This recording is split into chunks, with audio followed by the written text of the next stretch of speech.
So ashama harkafune ilmaan Oromoota hundi keessanuu akkam jirtu fayyaa keessanii kabajaa fi jaalalli koo bakkuma isin jirtanitti isin haa dhaqqabu. Har'a wanta jabduu takkan qabadhee isiniif dhiyaadhe. Kanaafiyyuu itti dhiyaadhas addaanis qoodamaa bakka hundaan gayaa.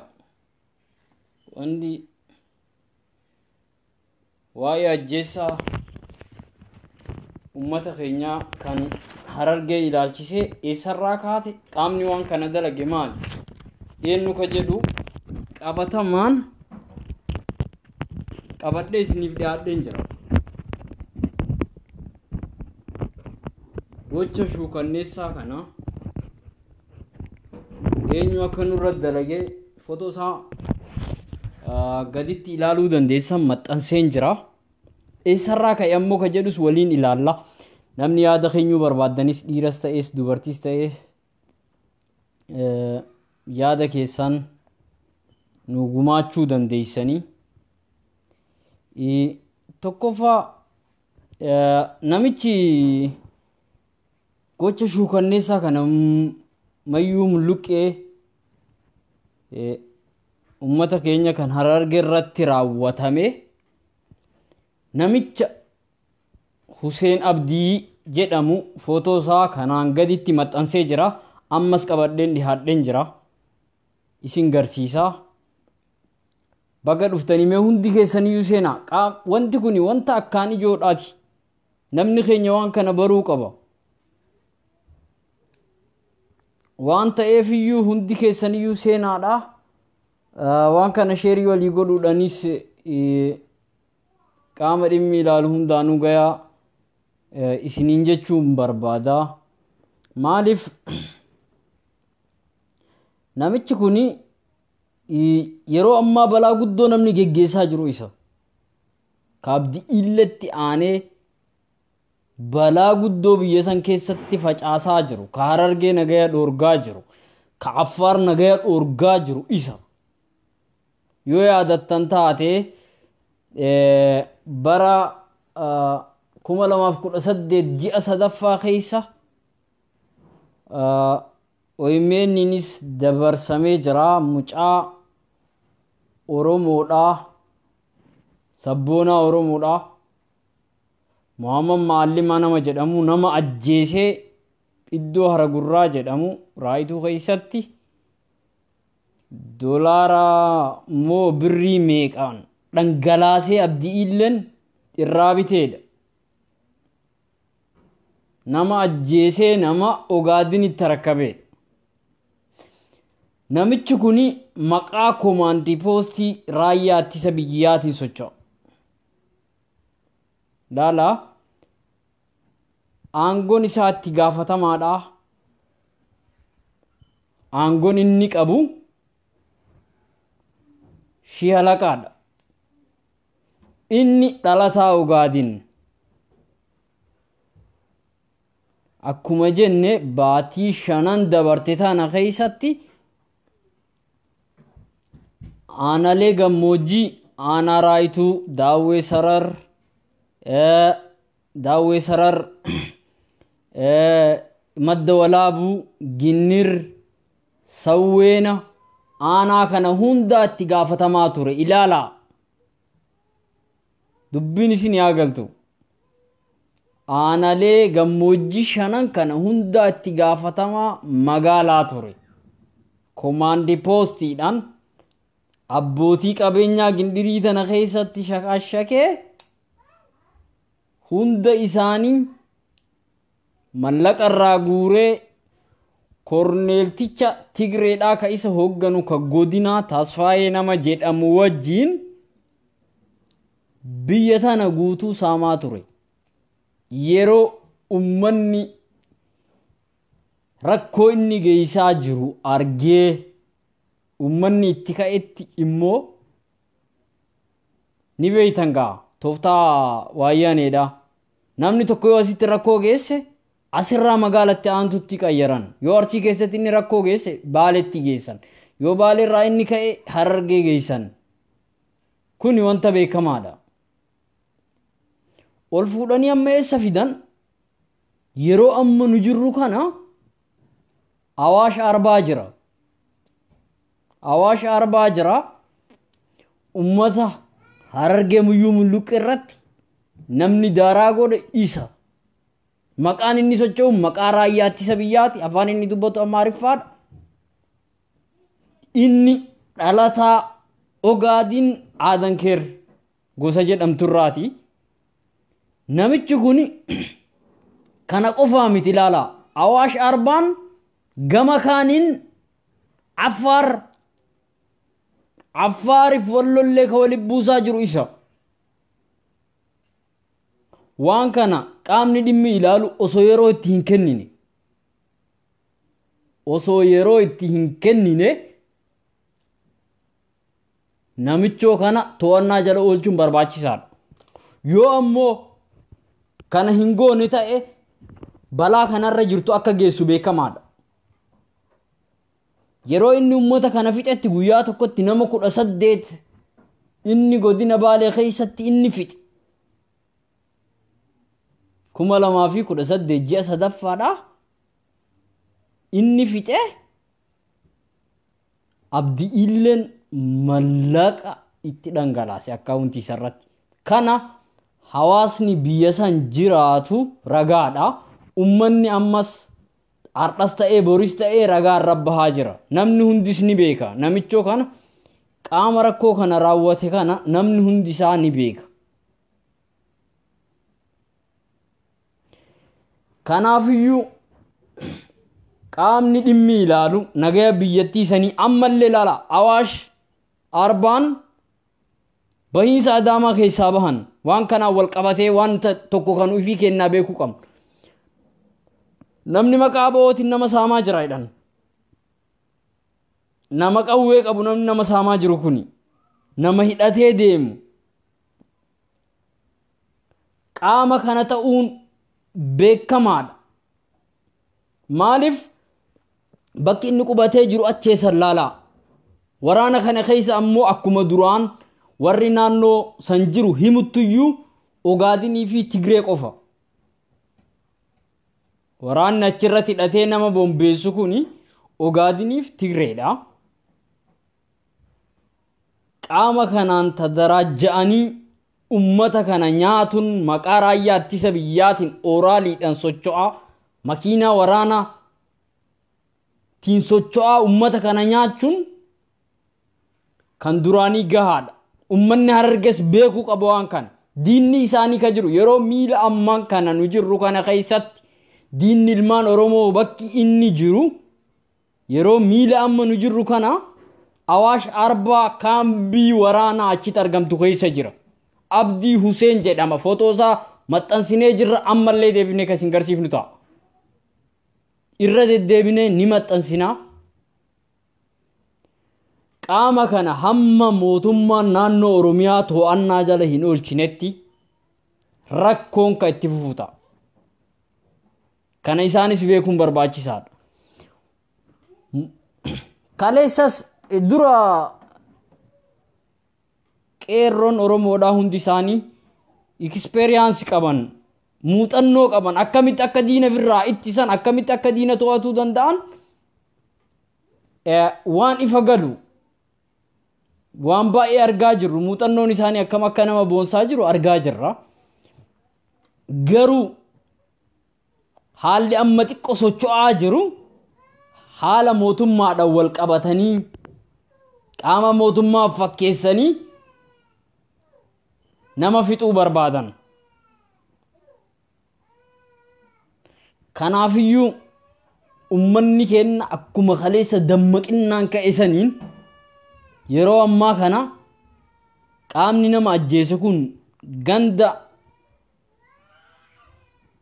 kana keessatti waan argamuuf qeerroon acheessan jirtuu fi qaamni dhimmi ilaalu mootummaan naannoo Oromiyaa namichoo kana abdii illetti ka'aanu isa nagaya biyya sanii namni booresse laala wanni tokko ammoo wanni ifa nuu ta'e maal abdii illeen eega abdii illeen hidhame jibbaaroo roba gadhufte eega abdii illeen hidhame yaada keessan illee ni barbaanna beeyte eega abdii illeen hidhame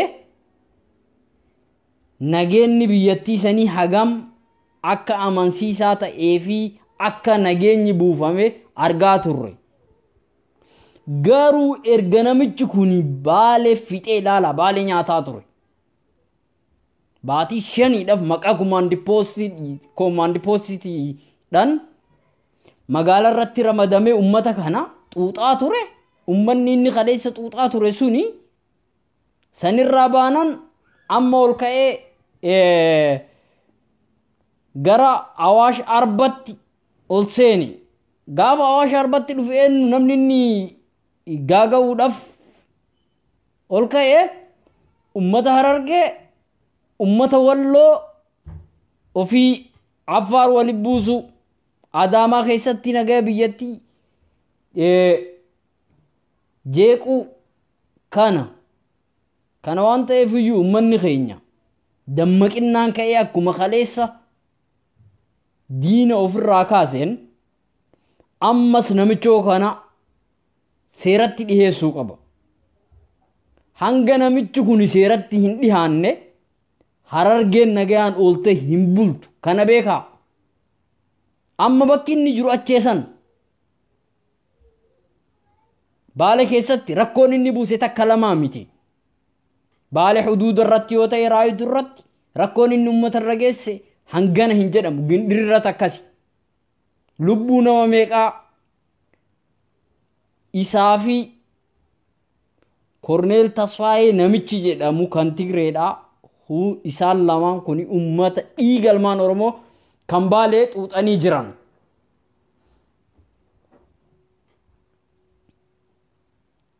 san bira darbee dhiigalmaan Oromoo ka dhangalaasan bira darbee qabeenya abbootii qabeenya qabanirraa ummata Oromoo kan ta'an sodaachisuu fi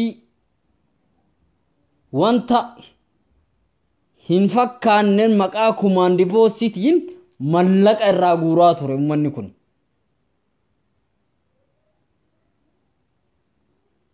mallaqa irraa guurataa turan kanaafiyyuu nuti yeroo hunda deemnee sirbi amma nu keessa jirru kun nun baasu sirbaa fi wal simannaa kanarraa deebine hojitti haa deebinu yeroo amma sirbinuu miti ni agarra ammallee namni keenya wanni hubatuu qabu alaabaan nuti ol qabnee deemnu qofti gahaa miti alaabaa teenna nuti ittiin boona dhiisuu nu barbaachisa gahaadha waa'ee alaabaa bichaa faarsuu osoo hin ta'in nuti amma ol kaanee hojitti seenuu qabna diina baay'ee qabna karaa miidiyaanis ta'ee karaa qaama raayyaa ittisa biyyaanis ta'ee karaa warra ollaa kennaa Amaaranis ta'ee diinni nutti duulaa jiru tokko lama hin jedhamu qaamni rakkoo kana nurra geessaa jiru qaama nu waliin afaaniin jijjiirama ida'amuudha jechaa jiru kana waan ta'eef ummanni Oromoo wanni isa barbaachisu wal simachuun aadaa kennaa haa ta'uu yeroon simannaa gahee jira yeroon garaa laafinnaa gahee jira agartanii jirtan mayyuu mulluqee irratti waan ummata godhan agartanii jirtan osoo duuti haqabeeta namni ni du'a shukanneessitu akkasii osoo qaama rakkoo hagana nurra geesse kan akkana nun kotteessin bahuun isaa Oromoodhaaf salphinna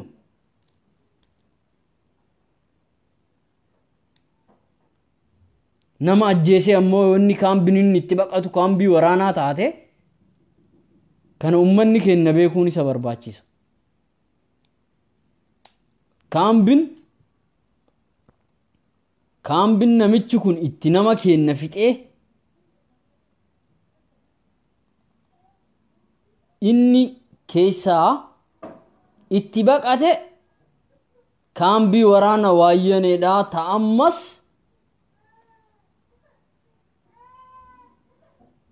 awaash arbaa jirtu yeroo miil amma nuti nu kan achi keessatti argama suuraa asallee isin garsiisa eessa jirayyuu takkitti naaf obsame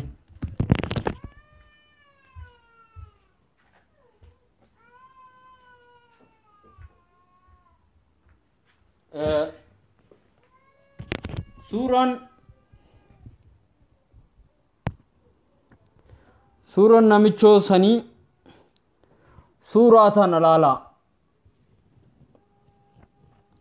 nama xansan jedhe duraan loogoon qopheesse suuraan namichoo sanii suuraa kana asii gadittis ani maxxansee jira fotoosaa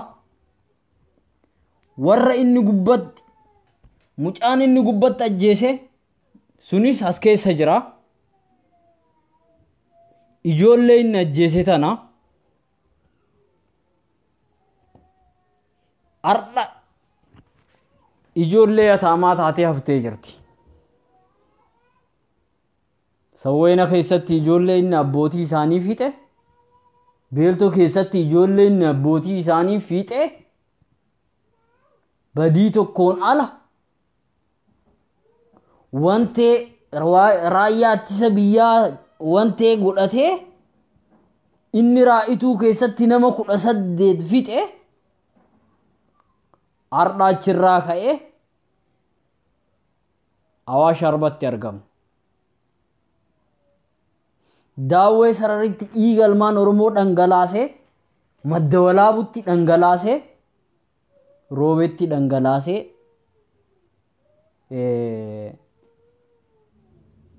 dhiiga qofaa miti mallaqa saamee lafa gurguree nama maqaa kumaandii poostiidhaan achirraa ka'ee ammas akka baratan wal jijjiiranii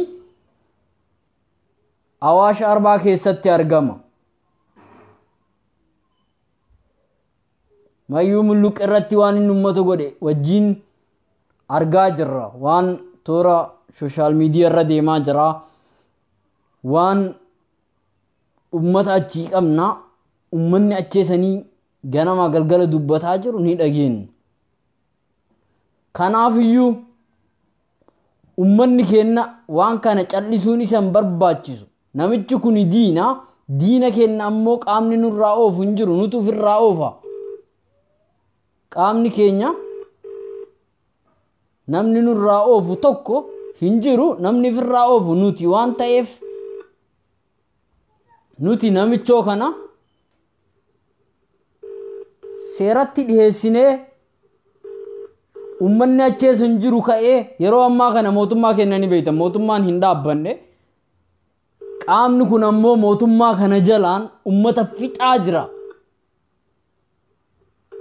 raayyaa ittisa biyyaatiin akka inni socho'u akka boorana keessatti ijoolleen gooteen agarree oraalii qabanii fidan boor godina biratti akka dabru beekaa ummanni oromoo callisuu hin qabu warri qaamni naannoo san jirullee ta'e irran deebina ammas namichi kun shihalaqaadha dhalataa ogaadin itti gaafatamaa waraanati humni inni hoogganamuun waraana tigreedhati korneelota tigreedhaan hoogganama ummata keenya dhiiga isaanii dhangalaasanii qabeenya isaanii saamanii amma laala ji'a shaniidhaaf baale saamaa turan akkuma isiniin jedhe amma yeroo amma nu jirru tan ammoo harargeetti dabranii jiran mayyuu mulluqee irratti waan dalagame agartanii jirtan ammallee ol deebi'ee kaambii waraanaa jirata awaash arbaadha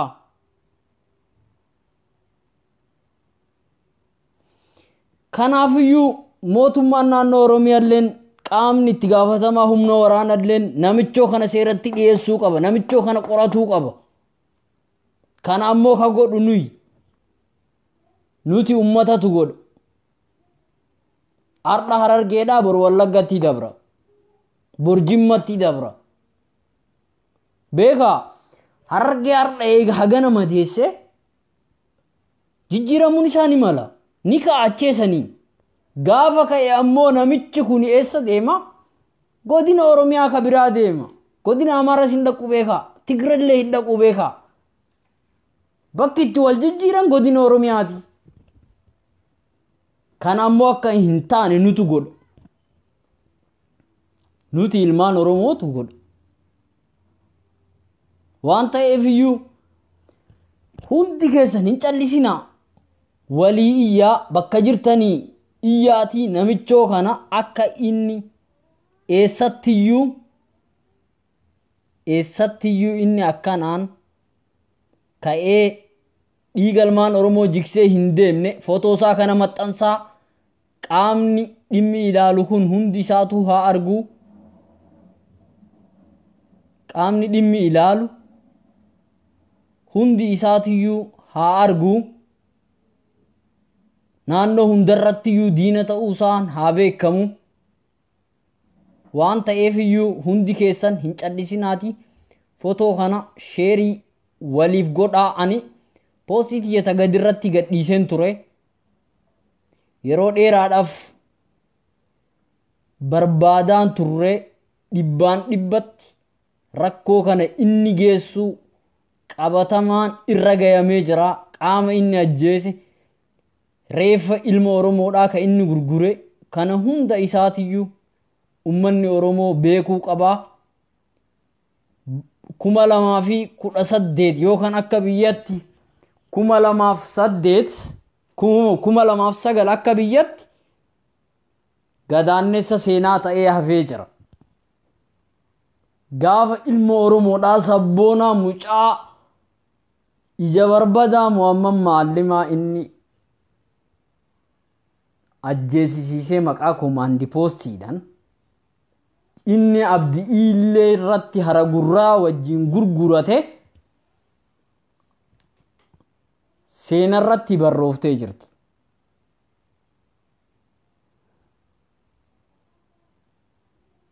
gumaa Muhammad Maallimaa hin baha malee hin hafu gumaan Muhammad Maallimaa hin baha malee hin hafu gumaan ilmaan oromoodhaa ka inni dhiiga isaanii jigse isatti hin hafu dhiigni inni ilmaan oromoo mayyuu mulluqee irratti jigse dhugaadha haya seenime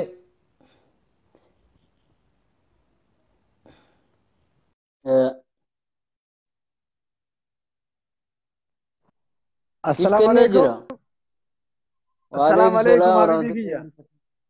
Waalaikumsalam boleh semoga dukti. Waan bareedarraa haasa'u jirta naamunaa raayituu galbii waan siin jedhu. Hayyee obboleessa. Namtichi kun amma yeroo ammaa kanatti makalaakaa keessa jira dalagumatti jira mire bayaanaa dubbii tanaaf barbaada barte. Eeyyee dubbiin akkuma asin olitti barreessee ammallee irra deebi'a namichi kun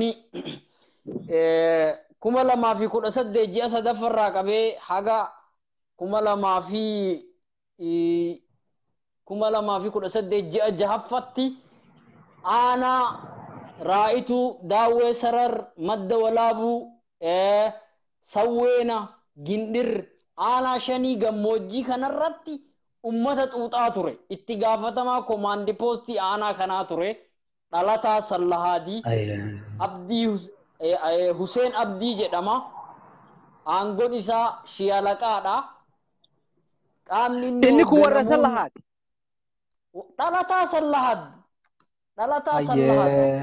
dhalataa sallahaadii laalii yoo ati gaa naannoo sanitti ni beeytan fakkaata Muhammad Maallimaa kana karaa OMN illee dabarsaa turanii Muhammad Maallimaa amma akka nama fakkeenyatti fudhanne malee akka fakkeenyatti fudhanne malee duuba mucaan kun isa waliin nama 18 ajjeesan guyyaa tokko namni hundi ni beeka amma achirraa ka'ee eessa dhufe ajajaan isaa ammoo Korneel Tasfaayee nama jedhamu Tigreedhaa godina Roobee ture inni. Maallaqa uummata irraa saamu kana isarra galchaa gaafa amma Muhammad Maallimaa kana ajjeesu hara gurra irratti uummanni naannoo sanii kaardhallee himaa jiru. Hara gurraa waliin meeyitaa gurbaa kanaa fa'ee hara gurratti nama gurgure Ogaadenitti. Mucaan kun kana dura nama guyyaa tokko qawwee sadii hiike Ogaaden irraa lola san waliidhaan jira. Lola akka lakkoofsa biyya Awurooppaa kanatti bara 2001 Angaafa sidaasuma jira. Asuma jira garuu ammoo quba qaba. Gaafa uummanni udaan keessaa baasee artiisa lahaatii fe'achiisanii dubbiin jabdu naaf beeka taarika quba qaba hayya. Duuba mucaan kun mucaa akkanaa kana haga laal itti nama bitan dadhabanii inni ammoo acheessan dhufee maqaa komaandi poostiidhaan magaala san taa'ee jaajjusa itti bitee guyyaa 22 ji'a sadaffaa akka Itoophiyaatti 2009 Muhammad Maallimaa ajjeese. Fuudhee abdiilleen ammoo akkaawuntii isarratti mallaqa dhangalaasuu isaa jiraattonni naannoo sanii har'as boris ragaa ba'aa jiran. Kanaafiyyuu mee amma gara kallatti maan dhimma kanatti dabarra duuba mucaan kun namichi gocha suukanneessaa hagana gahu ilmaan Oromoo irratti raawwataa ture kun yeroo ammaa kana Mayyuu Muluqee irratti rakkoo hammana hin jedhamne kageesse isa kana.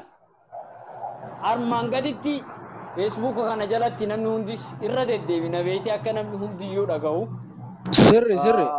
Wal bira idiitan godheen haasawa jedhee loogoo qopheesseen ture wal bira irratti baasuudhaaf hin dandeenye haa ta'u garuu poostii godheen jira namni kenna hunduu arguu qaba. Namichi kun yeroo ammaan kana kaambii waraana Awaash Arbaa keessatti achirraa duulee Mayyuu Muluqee daaraa godhee ol deebi'ee acheessan jira. Laal Awaash Arbaa gaafa teesse Affaar acheessan gubbaa jira. Namni Walloo keessattis rakkoo buusaa jiru isa. Qaamni inni hoogganu hundi ammoo Tigreedha. Kan inni waliidhaan socho'u. Kanaafuu maal godhamuu qaba jettamee mucaan kun akkamitti akka yaada kiyyatti sammuu siyaasaa bilchina qabduun irra gahama itti jarjaramuu hin qabu maaliif amma yoo kaatee osoo hojiin manaa hedduun jiru isarratti duultellee mootummallee irratti dhiibbaa fidaa bartee namtichi kun yeroo irraa yerootti haasofni isaa gadi hin qabbanoofne fi irraa haasa'amuu kan qabuu fi haala mijeeffata keessatti mootummaan namticha kana akka qabu amma miti amma hojii manaa baay'ee qabu mootummaa irratti dhiibbaa hedduutu jira barte.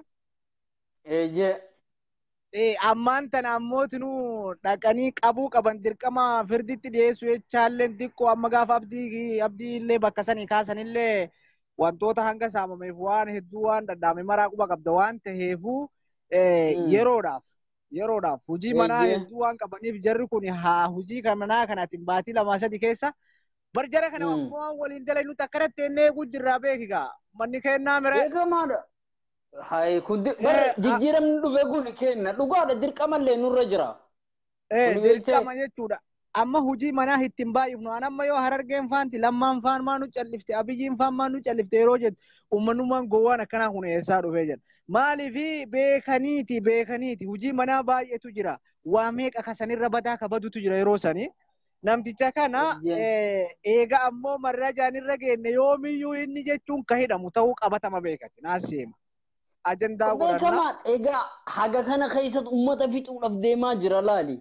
Amma laali gara nama 40 olii Mayyuu Muluqee irra ajjeese. Qaamni inni dahoo godhatee akka wanteetti inni deemmatu raayyaa ittisa biyyaati aangoo qaba.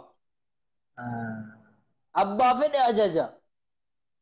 Kanarratti ammoo Ogaadina laali qaama yeroo ammaa Tigreen itti fayyadamtu keessaa meeshaan tokkoffaa uummata kana. Kaleessa liqaambara tahee kawaa amma achidha Abdi Ahmad Shideen suni wanni inni haasesuun bareeda beeytee bar dubbisiis irraa. Ahmad Shidee perfectidha. Ahmad Shidee perfect. Ahmad Shidee kuni seenan isaa waa takka si hima. Ati naannoo sanni beeyta inni gurraadha. لا قربان أورومو بر Gurraan ammoo Oromoodha. Kan achitti irra dabre. Afaan Somaalee yoo ta'e anaaf sillee ni beeyna. Kaama shidee. أفان سومالي ما أسو أكنا ما قري ati amma gurbaan kun arti dhaquun abiyyiin dalagaa guddaa dalage Somaalee keessan namticha kana godhuun isaanillee nama afaan beeku jira beeyte anamma waan kanallee hedduu haasa'uun fedhu irra duultii beeyta. Kun beekamaadha. Kaama shidee kanarra dabre nuti ni beeyna. Waan ta'eef iyyuu laali ammas fotoon namichoo sanii kana laala. Namni hundi arguu barbaachisa. Aywa. Fotoon namichoo sanii kana laala. Bakka garretti Laala. Hussein. Mujrima ka dhiiga namaa dhufeefite Muhammad Maallimaa. Namni Muhammad Maallimaa ajjeese namichoo kana waliif sheerii godha. Hussein Abdii jedhama dhalataa. Waan ta'eef iyyuu namni keenya hundi isaatu. Namni keenya kaliibii waraabulleen ka waan akkanaa kanatti haasaa irratti muuxannoo qabulleen yeroo makamiyyuu waa'ee isaa akka hin daganne warri gartee dhimmi ilaallatus gaa akka nasiibaa haasawa namaa yoo dhageeffatan. Naam fotoon tunis ta isaati. Sitti dhagama.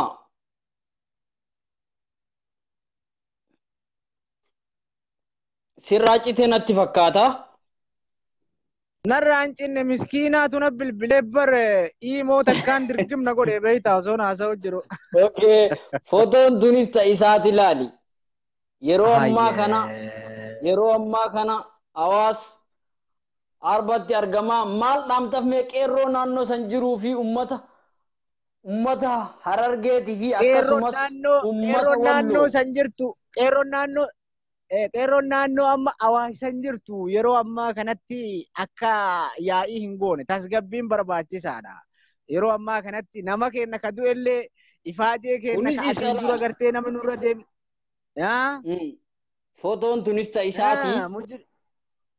Mujrima kana suuraa isaa guuranneeti hujiin manaa ka amma gartee Abiyyii fi Lammaa matarra kore kuni beeytaa rakkoo hedduutu jira amma Lammaan boo'utti jira beeytaa buleessu Lammaa jaalala bira bahee garaana nyaataa beeytaa ni dhageessaame. Kuni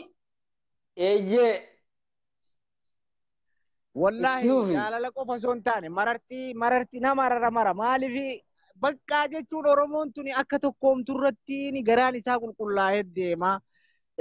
Oromoonni beeyta gaayoon atiin adabadhu jetteen nama yeroo san itti ka'u jira. Namni kun ammoo nama uummata sabaaf hin taane. Ka yoo roorrommaan dhufte roorrollee namarraa hin deemne. Ka yoo nageenni dhufe ammoo nagaya booressuuf deemu. Uumaa rabbii tana keessa jirti beeytaa waan akkasiisu. Kanaaf amma wanni jechuun barbaannu namticha ajandaa godhannaa irratti dalagamaa yeroo yerootti irraa haasa'amaa. Yeroo gartee haalli hojii manaa kun irraa gabaabatetti namticha kanallee akka abdii illee booda dhihaate murtiin karaa seeraatiin akka itti kennamu ka jalaa hin hafne tahuu qabnaa jechuu kalaas bar jalaan hafamu bar seenaan eega barreesse kalaas yoo biyya san keessaa baafate innuu baafate. Kun ittasuma irraa hafamullee nama qabuu miti. Nama rakkoo hagana hin jedhamne biyya san keessatti geessaa jiru. Waan ta'eef iyyuu irraa hafamuun tasumayyuu hin qabu. Uummanni Oromoo akka irra deddeebinee uummata Oromoo yaadachiisne uummanni Oromoodha.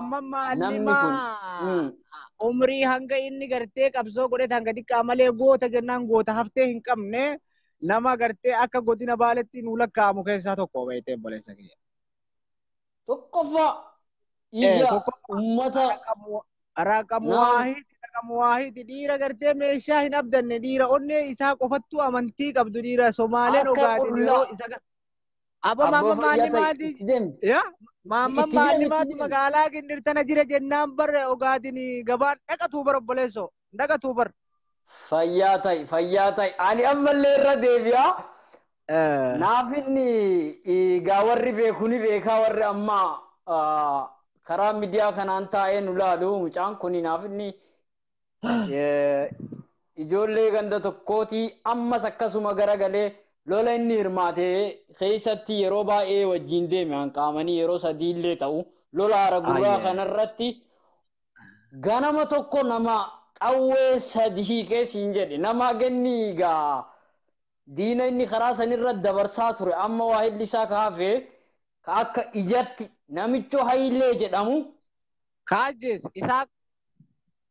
Isaaq Fayyaatai namichoo Hailee jedhamu nama Oromoo dhibbaaf arrabbi ka ofiin jedhu amaarri beeyte achirratti mammaaksa isaanii wadhiisami amaarri ni mammaake beeyte amaara fincaan dhoorgee Haileen kun Tigreedha nama gindiritti poolisitti seenee hudduu keessa dhiitu laal waajjira poolisii seenee namichi kun sibiiliidha maqaa Tigree qofaan Kilaashii baatee deema. Abboo galagaaf na yaamani kun arabaan na yaame. Mee booda siifin deebise salaata booda qoy. Rakkoon qabuutii itti fufii deebiin fayyaa ta'iiti. Nagatti. Bakka adeem fayyaa ta'iitii nagatti. Yalla. Hayaa duuba ilmaan Oromoodha. Mucaan kuni akkuma seenaa isaa armaan olitti dubbanne kana mucaa hamman diinni nurraa miidhee jira.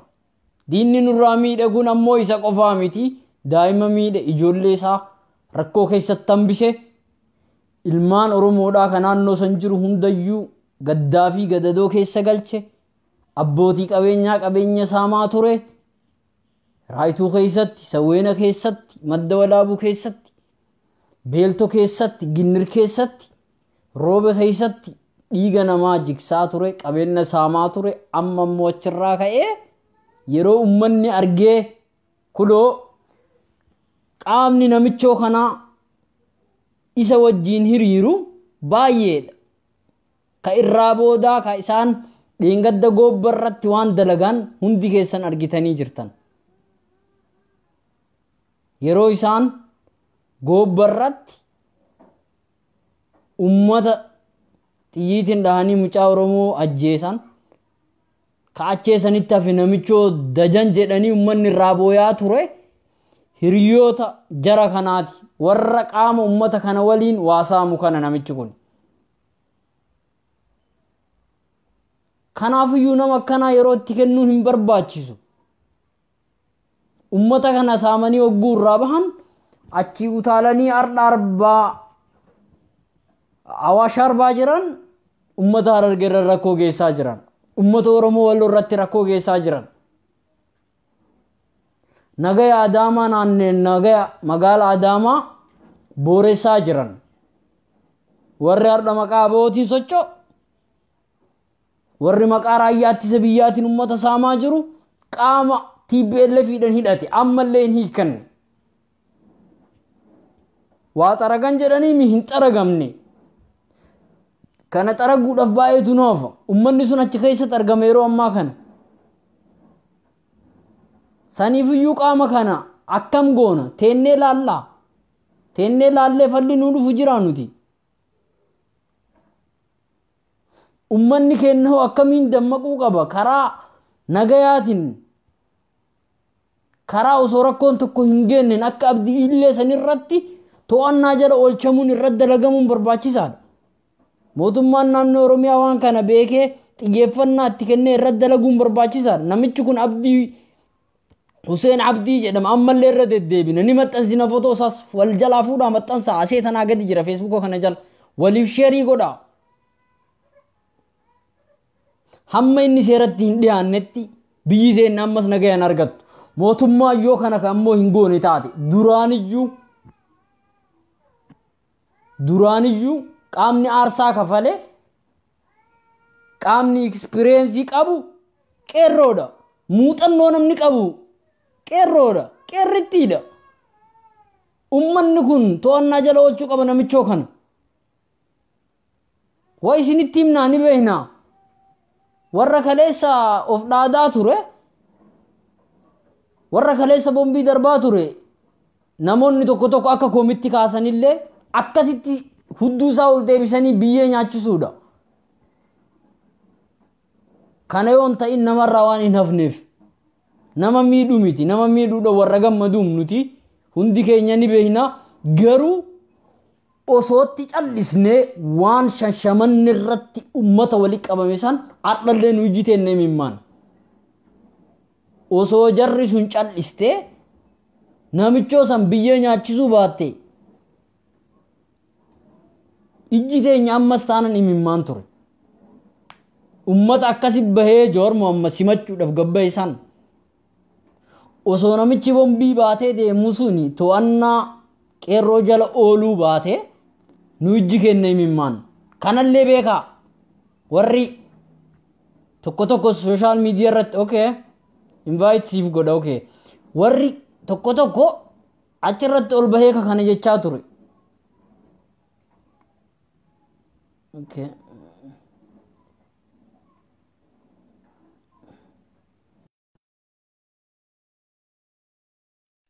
as dhiyaadhu jennagaa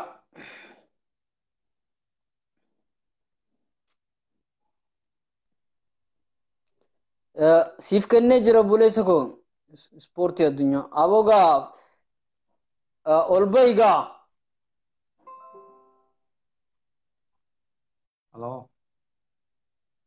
halo dubbadhu kaa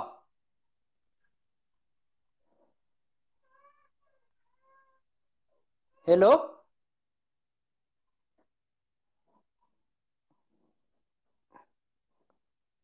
dhiirti gaa Oromoo yeroo mammaa kun dhiirti waan hin dandeenye waliin fuutuu jedhanii alaa dubbachuu qabda turteetii yooma rakkoo hin qabu kanaafiyyuu ummanni kenna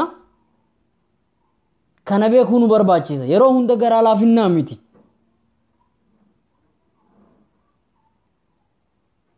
afaanin kolfinaa keessi kenna madaa saaq isaaqaa gartee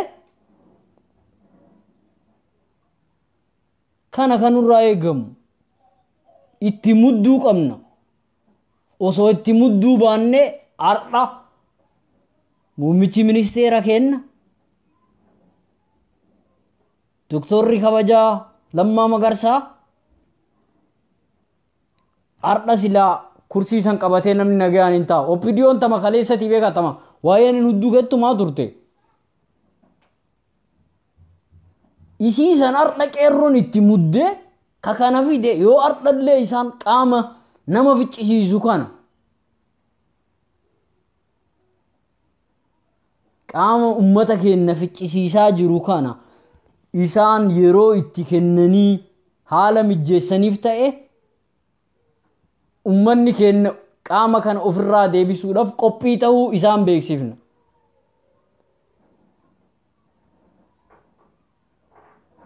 qophii ta'uu isaanii dhibbatti beeksifna ummanni keenya yeroo kamiyyuu qophiidha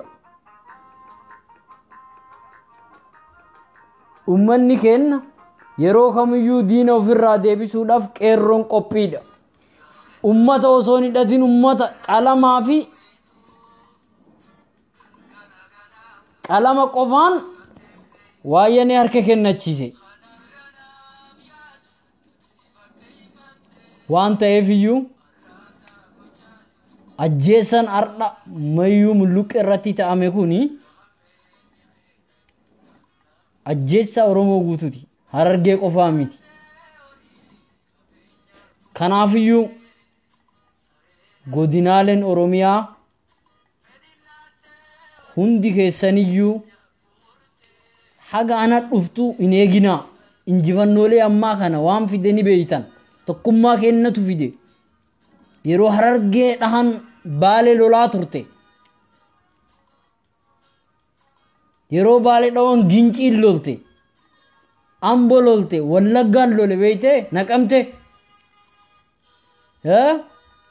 Arsiitu lole Shawal lole Amboo lole godin Oromiyaa kutaa 11 keessa gaafa nama tokko ajjeesanii namni du'e sun kiyya jedhee gabbahe bilisummaan tun dhufte yoo amma har'a immoo rakkoo Harargee irra geette tana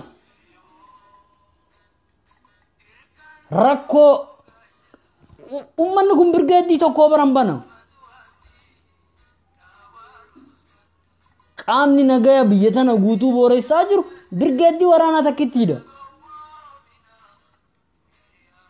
kanaafiyyuu okay namoonni yaada kennuu barbaadanillee jalumatti barreessaa isinirraa fuudhaa beeyte okay aye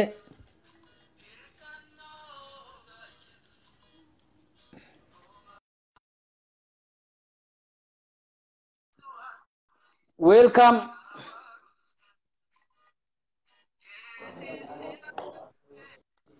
Welcome. Hurri Cilalo. Aboo qabsaa dhugaa dhukkeerraa kaasaa jirtaan aboo waan dhugaa dubbataa jirtu. Baga dhufte. Mata duree illee ilaalle yeroo ati dubbattu garuu dhadhagaa jira. Mata duree Yoo barbaadde irra sii deebi'aa yookaanis atuu sududumaan itti seentaa. Mata dureen keenya maal akka ta'e siif ibsuu danda'a.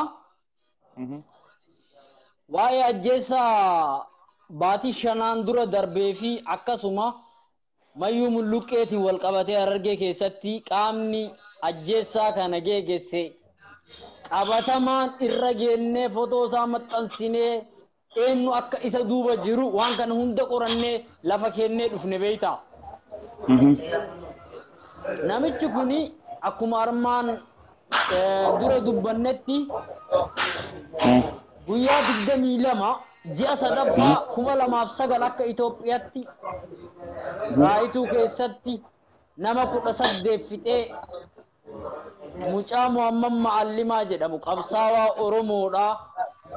Abdiilleetti haragurraa waliin iddoo irratti lolame san irratti waliin gurgureedha.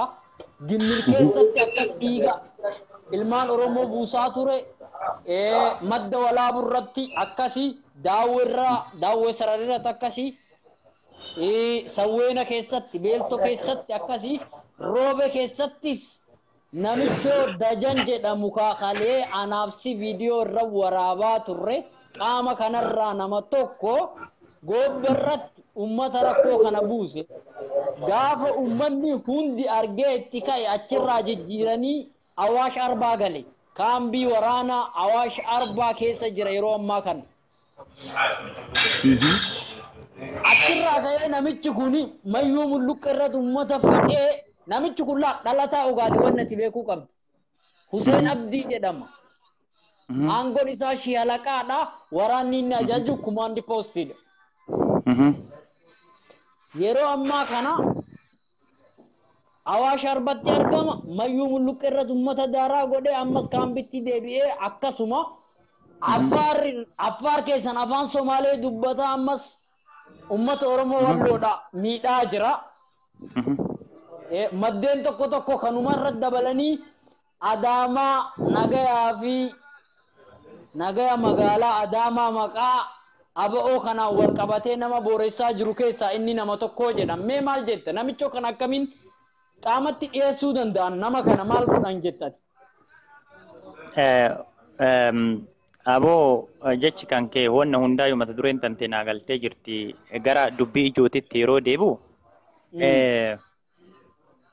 biyyatti tuffatan harreedhaan itti garmaamanii jedha warri keenya yeroo mammaaku.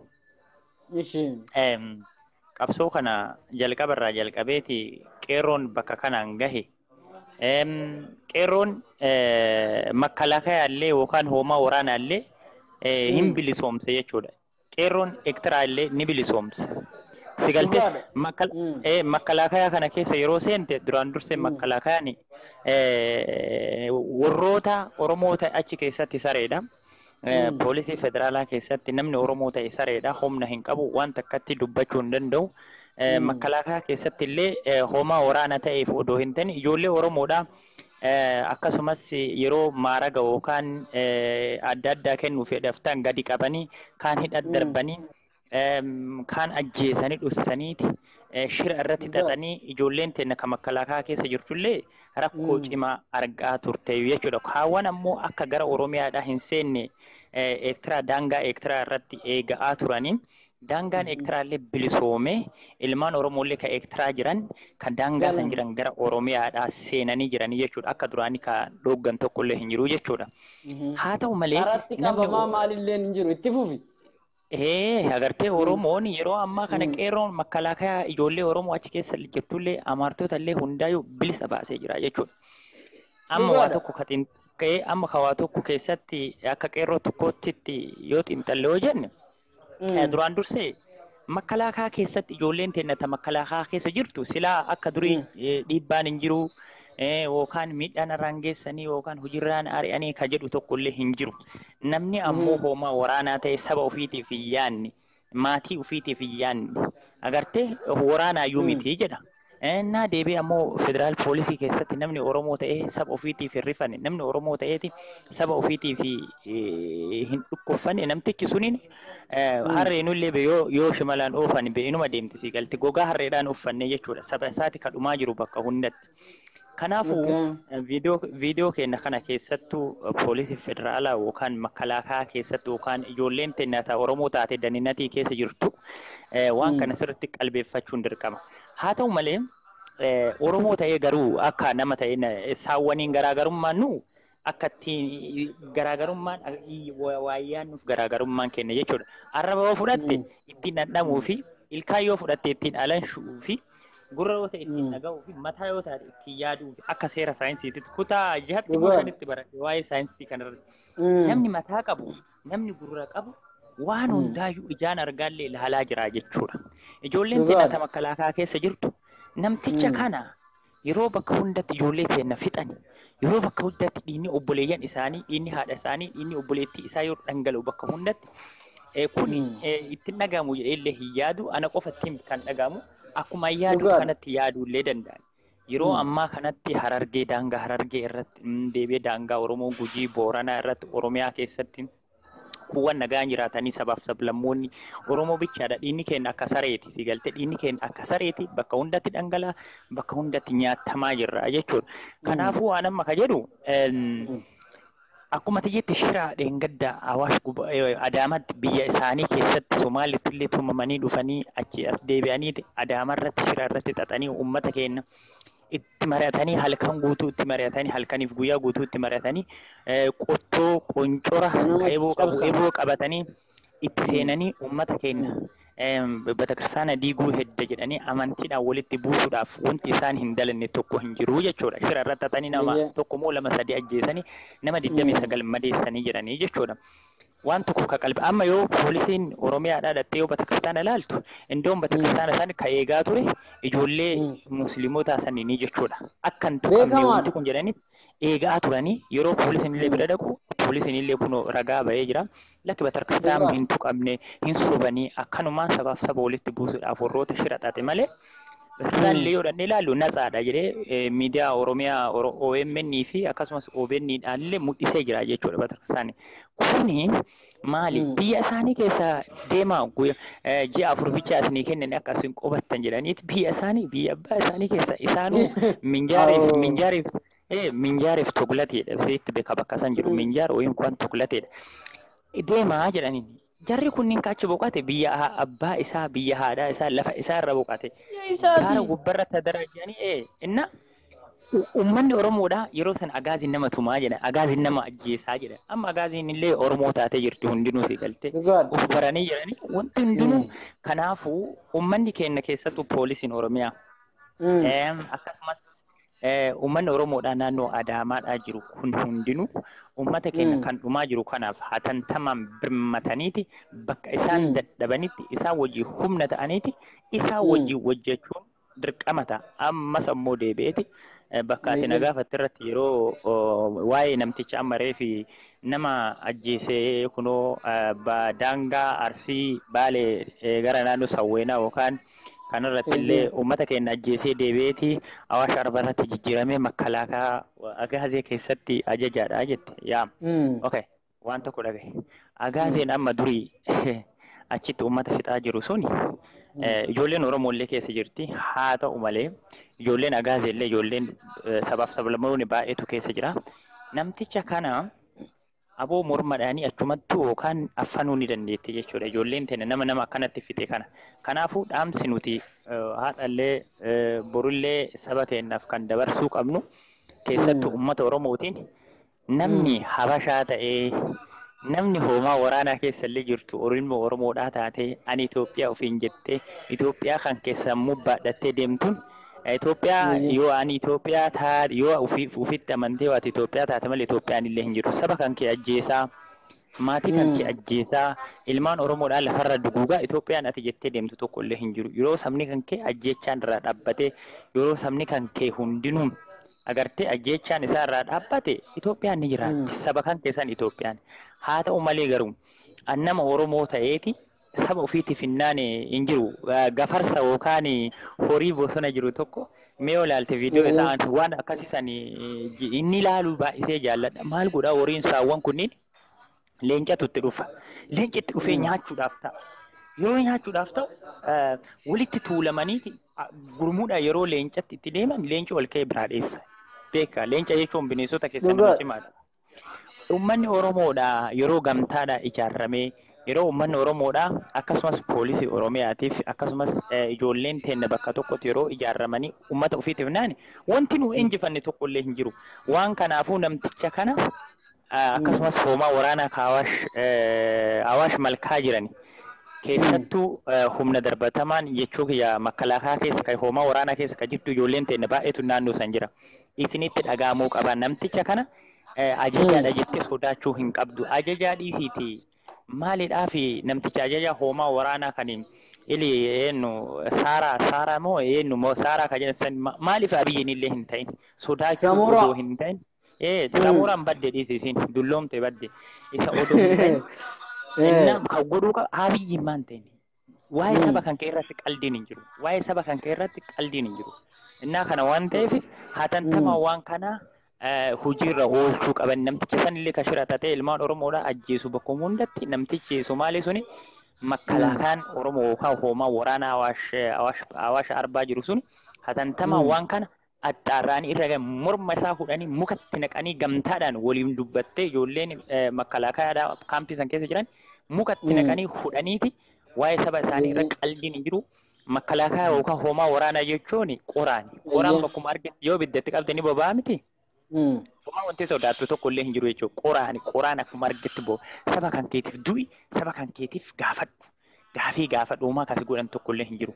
Kana waan ta'eef kanaafuu namticha isa hatantamaan waan kana yookaan kararraa qabu yookaan mastanqaqaa dhumaa itti dubbachuu waan kana hoomaa waraanaa Awaash arbaa kan jiru saniif dhaamsa dabarsaa akka qeerroo tokkooti tan hurriin cilaalu. Kana sin jedha yoo gaafii nagaa. Okay, mee kanarratti gaafii takkaa naman sii dabala. Duraan dursine ammallee irra garagallee hulluu cilaaloo yaada nuu kennitee fi dhageeffattoota galma marii Oromootiin galatoomiin jecha wanta tokkottu karaa sooshaal miidiyaa kanaan deemaa jira. Wanti kun maali? Kaleessa yeroo mootummaan abbaa irree turetti yeroo TPLF olaantummaa biyya sanii qabdu keessatti OMNs dabalatee miidiyoota hedduun joormoo amma waliidhaan uguramaa turan. Shororkeessaa jedhamaa turan. Ni yaadannu hundi kennaa ni beeknaa Dr. Maraaran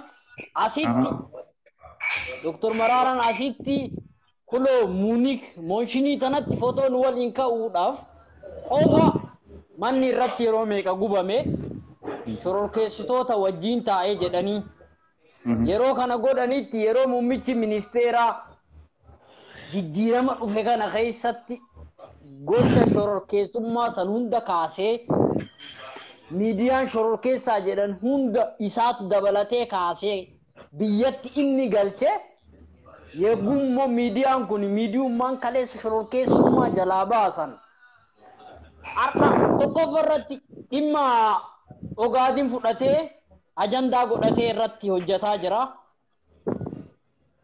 Lammata Oromiyaa keessatti footoo hin jirre footoo kijibaa walirratti qanabbaree footoo Afrikaa dhiyaarratti dalagamte Dabo Afrikaa irratti rakkoolee Afrikoota dhiyaatan keessarratti dalagamte ummata Oromoo jedhee alaabaa ABO irra kaayee kijibaa ture sabbira dabree gizee sanirraa ka'e adaree ajandaa godhatee Harargee walitti duulchisaa ture lola labsaa ture amma sanirraa ka'ee yoo gartee kaleessa dheengadda dura Lammaa Magarsaa kabiyya san tajigde ol qabe kanamni ijaan qabne gurraan dhagaye kanamni gurra hin qabne ijaan arge ka akka wandaachoo aaragaan moo eenyu jedhamu namichoo itti gaafatamaa gimbi sabaatti isaan mana hidhaadhaa namichoo achi keessatti wayyaneen gubdee hidhaa baase. Kanama kuma 40 osoo namni tokko hidhaa hin jiru jedhan Oromiyaa keessaa gadhiisisiise. Kaleessa dahaninatiidha namichi kuni viidiyoo san sheerii godheen jira nama duubatti deebi'a malee silaa banee amma si garsiisa. Yeroo qaamni kun ol ka'ee natsaannatii ummata kanaaf dhaabadha jedhu Lammaa Magarsaa kaleessa dahaninatii ta'ee ummata fixee yagguu jedhee isaa xarxa kan ajandaa godhatee haasawu maaltu si dhagama ati akka xiinxalaa tokkotti. Waa tokko dhagaye afaanuma isaaniitiin siimammaaka dhalaatiin baabaa buluutu wadaajaa ihoniim jetti warroonnummaa nama nutti kaatu tun. Ani ni keessattuu Lammaa Magarsaadha yookaan daninatiidha ilmaan Oromoodhaa fixee amaartota fixee amma immoo achitti deebi'eeti nuun kijibaa jedhaa ture gaazexeessaa sananillee dhaga'ee jira waan isaan diskasii godhanii. Jarri kunneen uumama isaaniititti nama kenna hin jaallatan. Lammaa bichaa odoo hin ta'in jarri kunneen xiqqoo achirra waatti sii dabala waan irraa dagadhe qaba. Ta namni kenna hundi baruu qabu maal jedhan achirratti yeroo Lammaa kana nama badaa godhan Oromoo ammoo nama gaarii godhan laali. Abbaan jijjiirama kanaa Oromoodha. Namni dhiiga kana dhangalaasee biyya sana qabe Oromoodha. Garuu akkamitti Lammaan abbaatti ta'an kun akkami? Lammaa Oromoon maal garaagarummaan isaan qabdu achi si jechisiisa. Haasawaa isaanii keessatti yogguu ati ilaaltu Lammaaf Oromoo addaan baasanii Lammaa abbaa jijjiiramaa kana achi kaayanii jijjiirama namni fide Oromoo dhugaadha Oromoodha. Oromoo san keessaa ammoo Lammaan nama tokko uummanni keenya beekuu qabattee fufi. Maaliidhaaf siin jedhe beekta amma kaayyoon amma Lammaan jedhan sun Lammaadhaan akka jedhan sitti hin fakkaatin. Namni tokko Lammaadhaanii jarri kunniin akkana jedhee Lammaan Oromoo fixee yookaan Lammaan gizeen daninatiidha ilmaan Oromoodhaa fixee saba Oromoodhaa fixee jedhaa jiran Lammaadhaanii miti. Wanta kana akka xiinxaluu qabdan eenyumtuu akka qeerroo tokkotti. Hin beekan uummata akka ifa ta'uu barbaanne ifa godhee. Amma maaliidhaaf jarri kunniin Lammaadhaanii miti ka jedhaa jiran. Uummata Oromoo hundaan jedhaa jira. Uummanni Oromoodhaa warra nama fixu, warra nama qalu, warra nama sanyii namaa balleessu. Amma immoo garagalaniiti nama nagaa ta'anii nuti Itoophiyaadhaa jedhaniiti dhufanii gara kanneen akkamitti amanuu dandeenya jedhanii haasawan. Malee Lammaadhaan wanta tokko kan Lammaadhaan Lammaaf Oromoon garaagarumti hin qabdu. Lammaa jechuun Lammaa jechuun ana. Si galtee? Dhugaadha. Uummanni keenya uummanni Oromoodhaa Habashaan yookaan ilmaan Habashaadhaa nama keenya ni ta'anii nama keenya ni jaalata yoo ta'e namni sunis nama fayyaa hin qabne nama kiniinii fudhachuu qabu jechuudha doktora irraa jechuudha. Namni Habashaan naanaatii inni dammaraallee yoo jedhan kana inni dammaraallee jedhee Habashaadhaan lapheedhaan kan tuqufu sun namtichi suniin nama sammuu hin qabne yookaan nama uf dagatee deemu niqaa jennaan niqaa yookaan dammaqee jennaan si galtee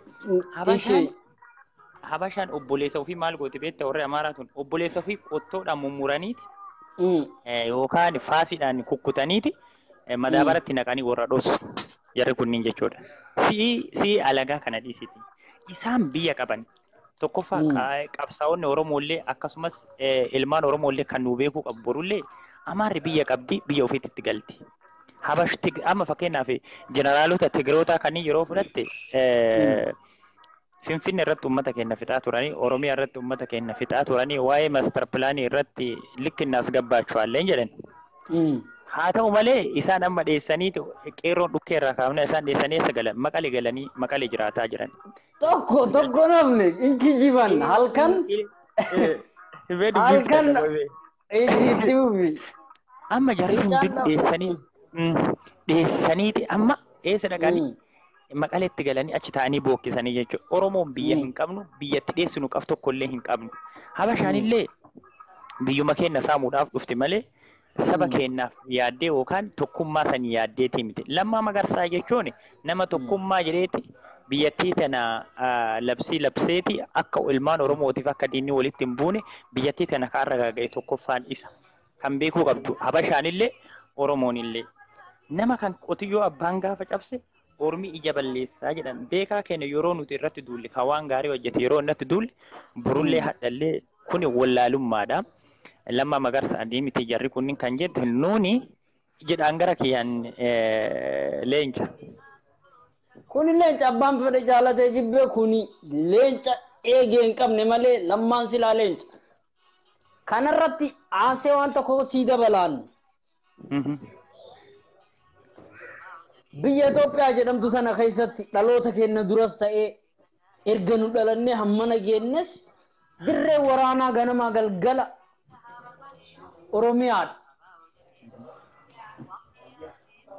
Dirree waraanaa Taamililik Oromiyaa turte, Hayila Sillaasee Oromiyaa turte, Tadargii Oromiyaa turte,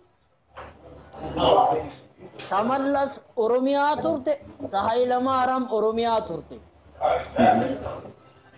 Amma sabii irrattis dirreen lolaa Oromiyaadha. Maaliifi Amaara keessatti maa dirreen lolaa hin dhaabanne? Tigree keessatti dirreen lolaa maa hin dhaabanne? Uummanni Oromoo waan kana akkamitti beekuu qaba jettaati? Waa tokko odoo gaafii tanteetitti itti deebi'a. Waa tokko wanti ilmaan Oromoo ammallee dammaquu qabu.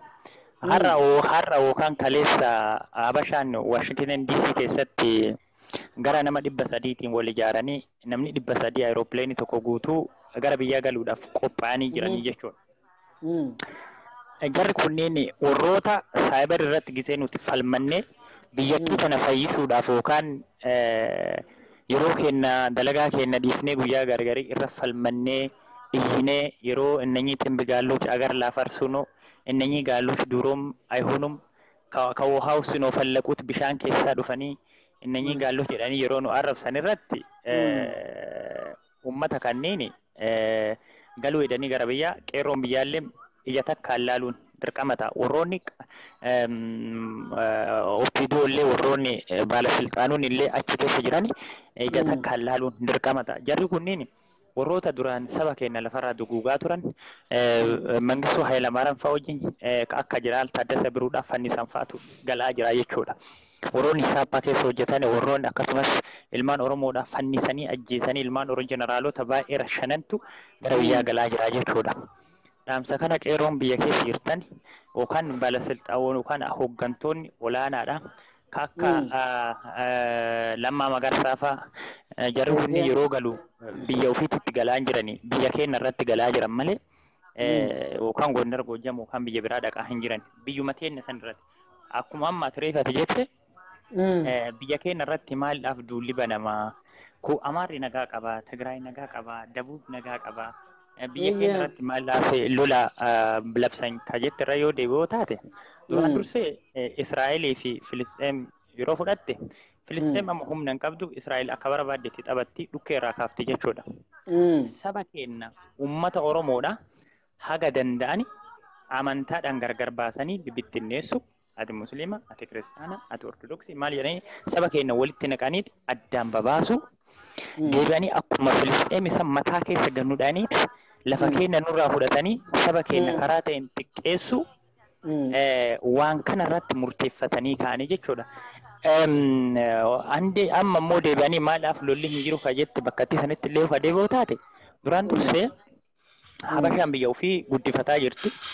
Biyya keenya irratti lolli banamuu baate biyya isaaniitii miti akka barbaade ta'u mirga isaaniiti. Atama fakkeenyaaf biyya kan kee dhiifte biyya kan kee yeroo biyyi kan kee yeroo qabban argatee nageenya argatee hin gammaddu ati biyya biraa minaalbaata na ofii dandeetta si galte jarri kunniin biyya keenya nama hin yaadne waan ta'aniif nu buqqisuudhaaf biyyi barbadoofte jiraatte idoon keera maalaaf yoo jette biyya isaaniiti miti ka Oromiyaan isaan yoo barbaadan Maqaletti yoo barbaadan Gondar Goojjamitti waan galaniif biyya isaanii waan hin taaneef kanaafuu nuti akka qeerroo tokkootitti kan laaluu qabnu jaratanniin ofirraa deebisuudhaaf maali tooftaa nuti dalannu kan jedhu beekuun dirqama.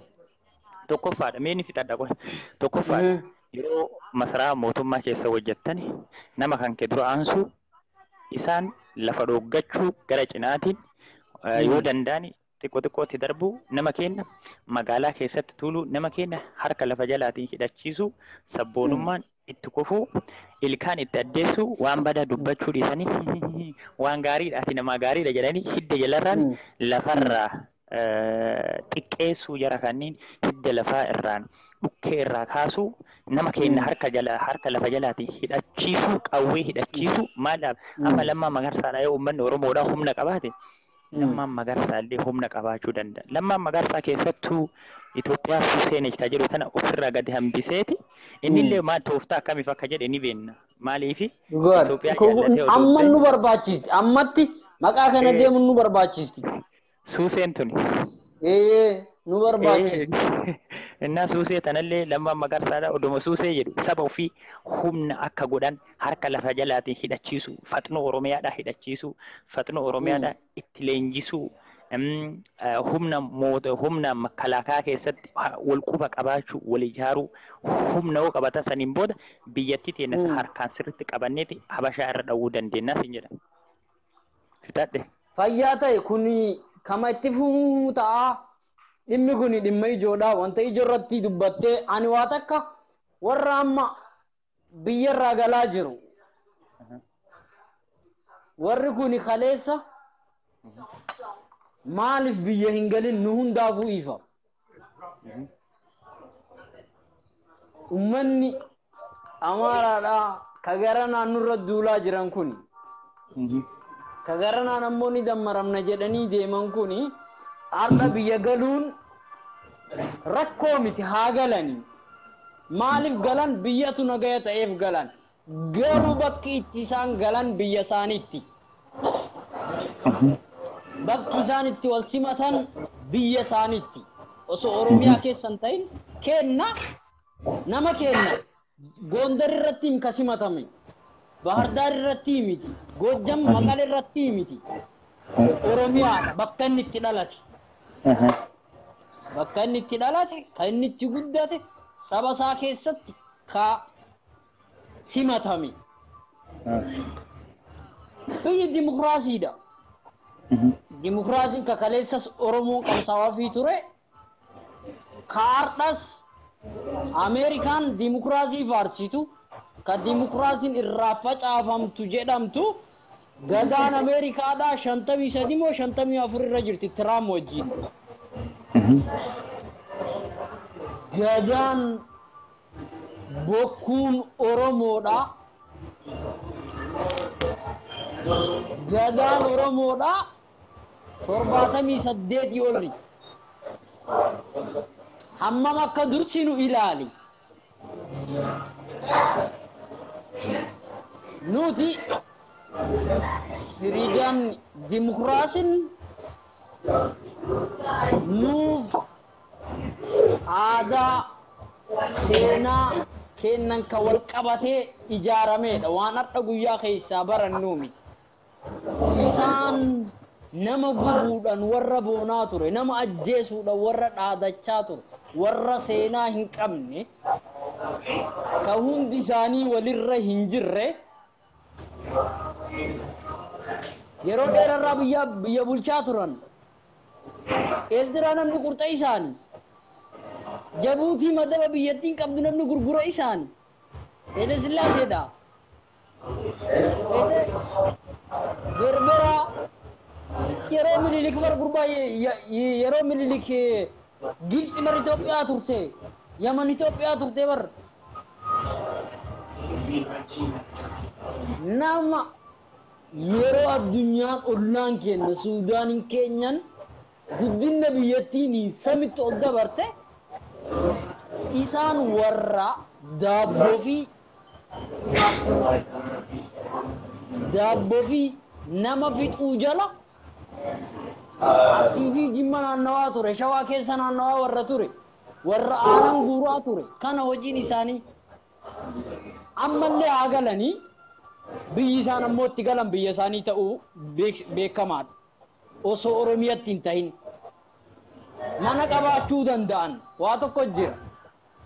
Nu biyya Jarmanii jiraanna biyya Jarman keessatti afaan Jarmanii baranna jaalatte jibbite kirikirikii tokko osoo hin fidin daa'imni acaardhaasitti argattee dhaltu waggaa 2 geennan kiindar kirippee deemee jira oolmaa daa'immanii seera biyyattiiti. Mootummaanis wanni kun seera wal qabata laal.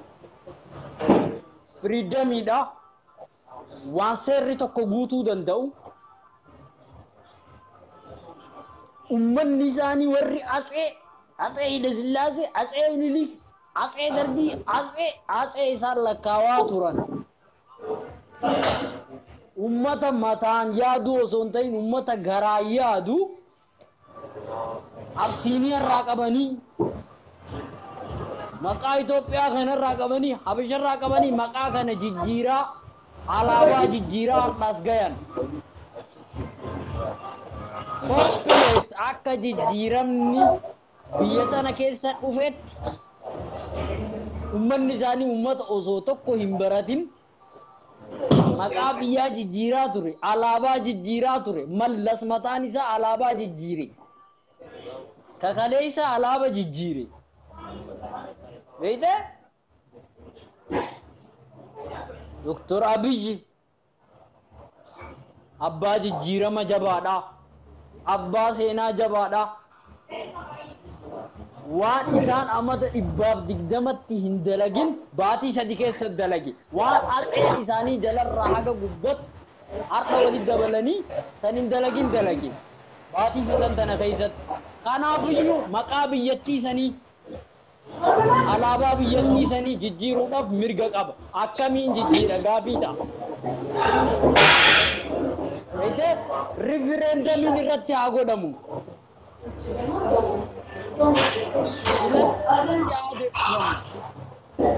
Biyyi qabduun dimokiraasiidha. Kanatti walii galla. Yaada dadhabbinnaa kasaanii kakaleessaa fudhatanii inni dammarii kana nama hundaaf hin galle. Bakki irratti dammaraman Amaarri Gondar Goojjamitti deebi'eeti. Akka isaan kaleessa nama duulanii nama saaman. Osoo namni isaan hin saamne achi taa'eeti malee inni dammar jedhanii akka inni Arsii Shanshamanne dhufee bombii namarra darbuuf miti. Akka Tigiree irraa bahee bombii achirra nama darbuuf miti. Kana namni kennu hundi beekuu qaba. Wanni saalfatanis wanni nama sodaachisullee hin jiru. Ummanni funnaan qaba. Qeerroon funnaan qabdi. Asirratti experience qabdi qeerroon muuxannoo yeroo dheeraa qabna nuti. Kanaafiyyuu uummata Oromootiin kan jennu uummata ati afaan kee dubbatu qofaan zaranyaan namaan jedhu uummata hin galiniif. Uummata Dr. Abiy isaan baraare irratti duulu. Uummata Lammaa Magarsaa isaan baraare muummicha ministeera irratti duulu. Kana saba jettanii ofitti qabdanii yoo teessan taatan rakkoo keessa jirtaniin jedhaati. Asirratti yoo yaada qabaatte itti dabaliitii warroota yaada kennachuudhaaf jala jiru kanarraa fuunee itti dabarraatii itti fufuurri. Galatooma hayyuutila dubbii ba'aatti asirratti hin fe'ani jedha warri keenya yeroo amammaa koo dubbii jechuudha dubbii garaa nama nyaattu dubbattee mee asirratti waa tokkotu jira. Habashaan uumamni si Habashaan hilleettiidha. Isaan jechuun hilleetti beektaa bakkuma haadhattee achi rafti. Galabaa keessa hidhattee galabaa isa haadhattee keessa ciiftee rafti. Habashaan hilleetti jechuudha. Hilleetti suniin bakkuma ittoo rafti jechuudha. Si galtee bakkuma ittoo biyyuma dhatte si biyyuma abbaa ofii feeti. Si galtee nuti amma akkuma jetti biyya Jarman keessa yeroo jiraattu afaan isaanii barattee afaan isaanii barattee malee hojii hojjettee hin dandeettu aadaa isaanii barattee waan hundaa baratteeti. Gara hojii bobbaata. Kabajni isaan sii kennan mirgi isaan sii kennan mirga uumama sii kennani. Garuu nama isaanii dura aansaniiti waan tokko sii kennuu hin danda'an. Duraan dursee nama isaanii dura aansan. Bakka jira hundatti. Maalaaf siistemiin kun amma siistemii cima. Nama isaanii dura aansanii kabajanii nama ofii kabajanii mirga kaawwan caalaa kennaniifiti yeroo namni isaanii waa hojjechuu barbaade isaanii dura kennanii sanbooda nu itti aansanii jechuudha. Si galtee kana waan ta'eef amma fakkeenyaaf Habashaan waggaa 100 Oromiyaa keessatti jettee akkam nagaa bultee hin beektu. Dubbanna irraa bar tuffi irraa bar kuni ummanni baruu qaba kana. Amma maalidha? Ka kana ka dalagaa jiru biyyoota guddatte keessatti Jarman yeroo fudhanne ka kana ka dalagaa jiran ummattoota warroota gubbarraa federaalarraa caffee federaala biyya Jarman irraa kaasanitti waan kana dalagan. Yeroo kana dalagan maal godhan? Saboota isaan keessa jirullee mirga isaanii kabajaniifiiti waan isaan ilma namaatiif barbaachisu godhaniifiiti san booda garuu saba ofiitiif hin qabsaanii saba ofiitiif waan hunda godhaniifi jechuudha. Haa ta'u asirratti kan beekuu qabu keessattuu makalaakaa keessa kan jiruu fi federaal poolisii yookaan Oromiyaa poolisiin jechuun qaama kenna baay'isanii ana keessattuu baay'isanii garaana nyaatanii nu wajjin dhumanii nu wajjin du'anii xiyyiitii takkatti keessa godhaniiti innillee akka sareetti tumamaa nu wajjin du'anii obboleeyyan ta'en argaatuma jirti ammallee bakkuma hunda keessattuu makalaakaa keessa kan jirtu ijoolleen ta'enna yeroo amma hin dammaqin yoominillee hin dammaqan yeroo amma hin dammaqin yoominillee hin dammaqan. Gurra qabanii gurri isaanii ammoo Oromiyaa keessa waan ta'e kana garuu dhagaatuma jiranii kunoo jijjiiramni amma dhufe kanallee dhagaatuma jiranii ijoolleen teenna kan makalaakaa jirtu federaala keessa jirtu amma sodaa malee yeroo teenna kanatti fayyadamanii ummata ofii duukaa dhaabbachuu qeerroo duukaa dhaabbachuu qeerroo irratti hirmijaarra fudhachuu dhiisuu qeerroo yookaan sodaachisuu dhiisuu isin wajjin jira jechuu lafa jalaatiin itti dhaquu qaxxitaallee itti dhaqanii qeerroo jajjabeessuu rakkoon qabu yeroon kun amma mirga kan keeti yeroo dimokiraasiiti sodaa isaanii malee jechuudha. Innaa kana waan ta'eef keessattuu makalaakaa keessa kan jirtan wal ijaaraa makalaakaa keessatti saba keessaniif quuqama isinitti dhagahamuu qaba. Nuuf ati obboleessa kiyya yoo ilma Oromoodhaa taate ati obboleessa kiyya ana nan ajjeesini ana mataa keessa nagaa qabe akka daa'ima kan keetitti akka obboleessa kan keetitti si galtee ana obboleessa kan keeti. Kana waan ta'eef yeroo kanarra wal ijaaruu Habashaan biyya qabdi biyya ofiitti ni galti biyya kennatu yeroo maraa cinqiin yookaan duutii kumaatamaan itti wareegamanii itti dhumanii haadha ajjeesanii ilma ajjeesanii haadha reeffarra taa'e jedhanii hawwatii teenna tan ulfaa ajjeesanii kana waan ta'eef akkanatti dhufte haa ta'u ammallee kan godhuu qaban dammaquu qaban jedha dhaamsi kiyya kana kadhumaa guyyaa gaarii si hawwa leenca keenya. Asirratti gaa si geeggeessuun duratti dubbii takkan siif dabalee deemta. Muummicha ministeera Oromiyaa durii jijjiiramatu dhufee Amaaratu hidhaa bahee, Tigreetu hidhaa bahee, Oromootu hidhaa bahee kan waggaa 20 maatii isaatu addaan baheetu maatii isattu galee. Siifan itti deema. Ergaa ABO'tu ta waggaa 40 gabbaate biyyatti deebi'ee dhaaba adda addatu hundi galee gimboo sabaattitu galee jijjiirama kana keessatti muummichi ministeera durii obbo Junaydii Saaddoodha biyya sanitti hin deebine. Waamichatu hin godhaminiif moo isatu waamicha godhamee fudhachuu didee maaf biyyatti deebi'uu dhabe jettaati?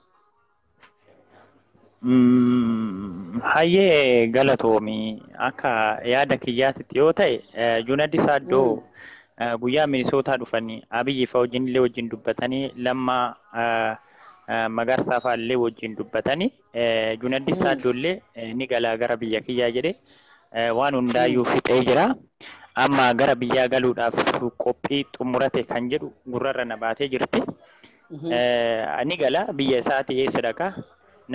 Inni namticha harka dhiigaati miti warri harka dhiigaatu iyyuu galaa jiranii warri nu fixaa nu rashanaa nu saqqalaa tureef galaa jiranii kana waan ta'eef innillee ni gala jedheeti ibsa godhee jira. Gara biyya kiyyaa ni galaa jedhee dura Dr. Abiyyiin fa'aa eegaa tureeyyuu isaan dhufanii wajjin dubbatan gali jedhanii ni galaa jechuudha. Kuni wanti agana hunda nama yaachisu tokko hin jiru siin jedha yaada kiyya irratti. Yoo gale hoo maaltu godhamuufii qaba jettaati? Namichi kun nama kaleessa daangaa Oromiyaa kabachiisaa ture, nama kaleessa biyya san bulchaa ture. akka yaada kiyyaatitti Junaddi Maal Saaddoo jettan? dhugaa Junaddi Saaddoo keessattuu waa'ee daangaa kanarratti warroota daangaadhaa oduu gaafatanii seera olaanaa taphate yeroo fakkeenyaa fi naannoo Dambidolloo irratti warroonni gugurraattiin tunniin uummata keenya fixaa turan san irratti waraana yookaan wanni uffatnoo Oromiyaa kanatti jisse dhukkeerraa kaaseeti daangaa kakabachiise isaa fi Junaddi Saaddooti jechuudha. Haa ta'u amma kan godhamuu qabu akka Junaddiititti gara biyyaa yeroo deebi'e kuwwan illee warrummaa hooyyaan wajjin ture jijjiirama hin qabani. Kanaafuu gara hojii isaa deebi'eetitti caffee Oromiyaa keessatti waan tokko akka hojjetu hojii kennuufiif dirqama ta'a jechuudha. Namtichi nama barate nama saba ofiitiif yaadu hojii isaaf kennuuf dirqama ta'anii yaada jechuudha. Okay, gaurri ibsa nuuf kenniteef galatoomii fayyaa ta'iitii gaa hin badinii guyyaa wiikindii kana hundayyuu dhimma naannoo keenya fi dhimma Oromiyaa hundayyuu kan wal mari'annu ta'aatii akkanumatti dhufiitii yaada nuuf kennisiin jecha. Egaa maqaa galma marii Oromootiin galatoomii siin jedhaatii fayyaa ta'ii guyyaa gaarii.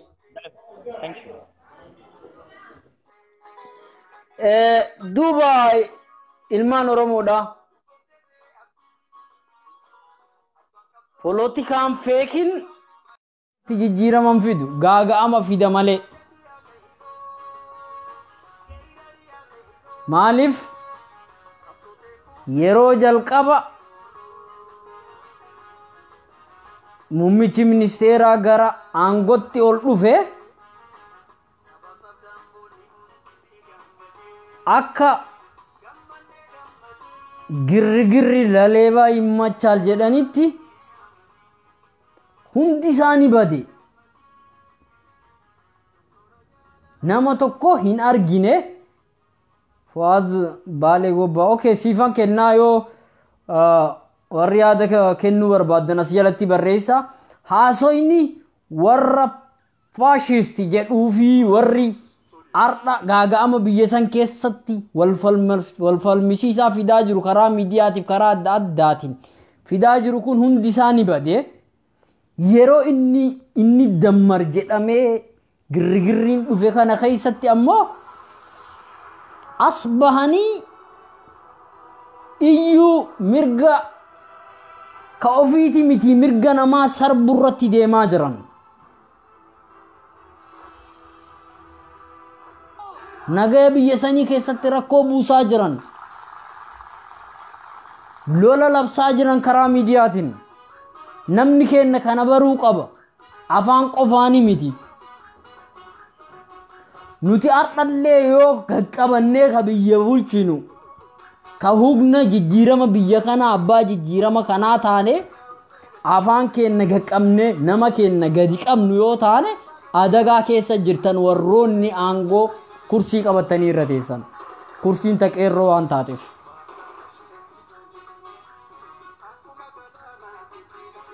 Kanaafiyyuu afaan keenya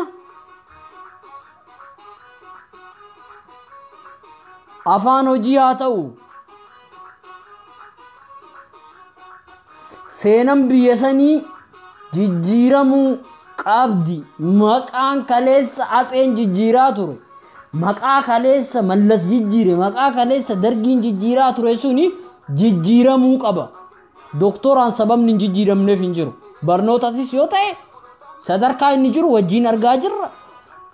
Maajoritii biyya saniitis yoo ta'e Oromoodha.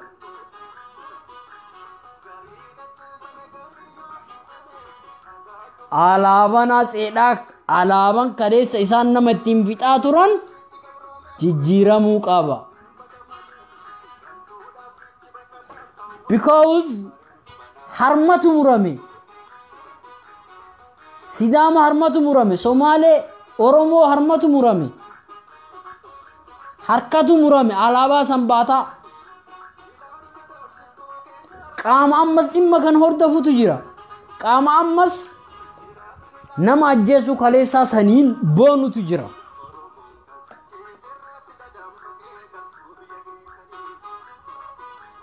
Waan ta'eef iyyuu alaabaan kuni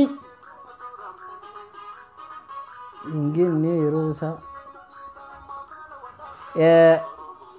Okay, siif kennuu deebite na fakkaataa mee?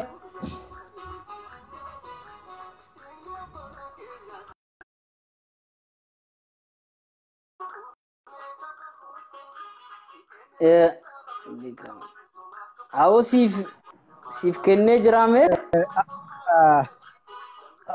Hala, Baga hala. dhufte Masgida dhaqee baga dhufte salaatee habiibii taa'idha. kiyya gaa. Okay, mashallah anilleen xiqqoo magribni naggayuudhaaf garuu hin genne. Saniifuu duuba amma dhimma tokko ka irra jirruun kanumarratti mee yaada kennita. Seenan Waan an biyya jechuu Itoophiyaa barbaade, sun maal akka ta'e? wanni an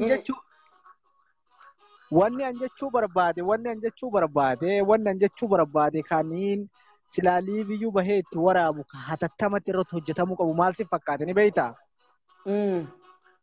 Uummata Sidaamaa kanaa fi uummata sabaa fi sablammii Itoophiyaa keessa jiru ka taarika irratti dalagame kana hordofachuu hin dandeenye. Akkuma Oromoo harkaa fi harma muruu turan uummata kana. Uummata kana barsiisuu qabna. Afaan Amaaratti jijjiiranii haasa'amuu qaba. Uummanni afaan Amaaraa dhagaa.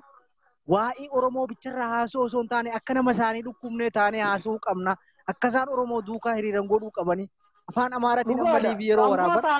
Jeenyaa zaraachi bichaa saayoon yoo የኢትዮጵያ ዘር ሁሉም ጫፍጭፎ የነበረ ጃኒቲ አከሲት ይሮ ሀሳን አማ ከሰቱ ኡመታ አማ ሲዳማ ከነፋ በርሲሱ ቀምነ ሲሪቲ ጋምቤላ በርሲሱ ቀምነ በኒሻንጉል በርሲሱ ቀምነ ኡመታ ከነ ጉቱ በርሲሱ ቀምነ ሀለ በረቴን አከ ኡመኑ ዱካ ሄሬሩ ዋይ መዲሞ ኦሮሞ ብቻ ሚሊሊ ከከረኑ ጎድ ሚሊሊ አከረኑ ጎድ ራማ አከነ ኡመታ ጎዱ ትርጀቴ ያ አኒ ኡመታ ከነ ገርቴትኒኒ Gadaannessi gaafa inni garteetiniin gadaannessi gaafa inni gambeella irratti dalagee suni afaan Amaaraa ta'uu qabdi gaa uummanni afaan Oromoon beeku mire. Kanaafiyyuu waa tokkoon asirratti sii dabala ani torbee lama dura torbee lama dura artiikilii takka maxxansee loogoo takka qopheessee karuma feesbuukaa kanaan maxxansee miidiyaan gurraa fi ija uummataa ture OMN afaan lama akka itti dabaluun jedhee. Sirri. Maxxanseen ture afaan tokkoffarratti afaan Eeltiraadha. Nu amma Eeltiraa walii dabalamnee jirra. Afaan Eeltiraa kana uummanni Tigraayis ni dhagaya. Uummanni Tigraayis ni dhagaya. Rakkoo TPLF uummata Tigraay maqaa uummata kanaatiin uummata sabaaf sablammii fi uummata Oromoo irratti isiin geessaa turte. Akka uummanni isaanii dhagayu afaan lammataa afaan Kiswaahilii ollaa keen Somaaleedhaan dabraa jira. Afaan Arabaatiin dabraa jira. Ingiliffaan dabraa jira. Kanaafiyyuu jechuma amma ati kaaste kana waliin afaan Kambaataa fi afaan Sidaamas itti dabalanii akka dabarsan maqaa qeerroo Oromootiin gamanumaan gaafannaa hojjettoota OMN hundaan sheerii godhuudhaan biraan nuuf gayaa jenna. Kanatti aansee waa'ee alaabaa tokko waa'ee maqaa biyya Itoophiyaa jedhamte tana kaleessa atseen dhufte maqaan biyya sanii Absiiniyaa ture Habashaa ture Itoophiyaa turte maqaan Itoophiyaa jedhu kuni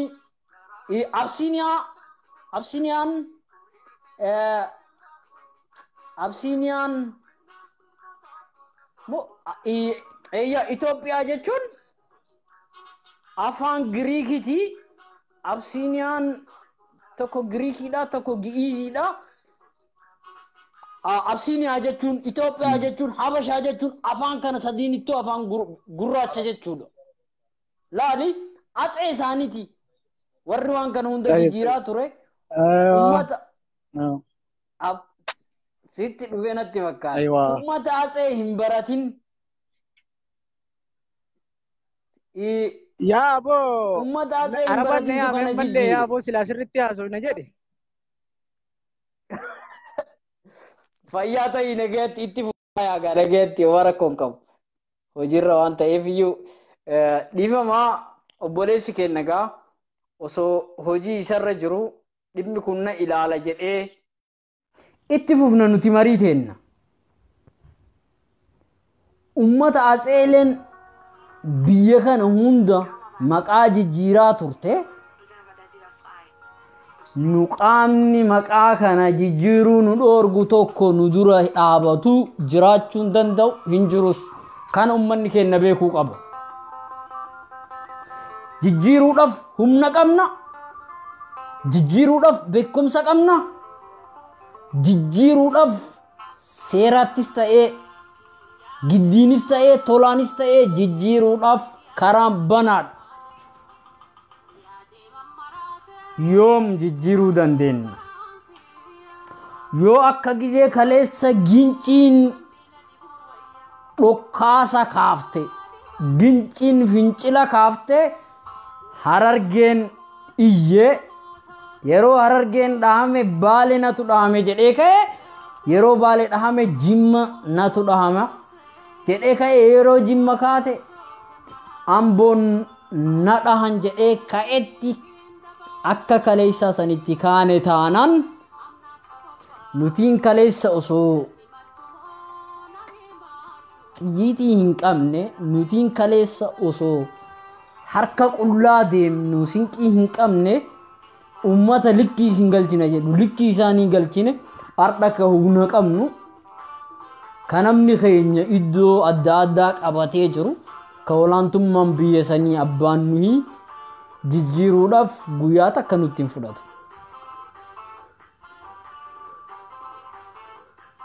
mirgi ni jira biyya hunda keessa mirgi ni jira mirga kamtu jira mirga jiraachutu jira biyya kamuu keessa deemtee namni ni jiraata mirga ittiin jiraatuudha mirga uumamaa qaba namni dirqama ati qabdus jira kanaafiyyuu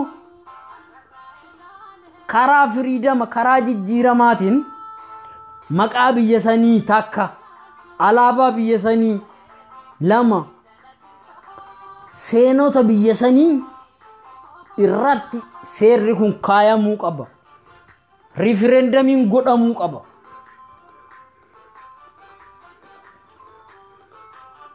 riferendamiin godhamuu qaba biyyi kuni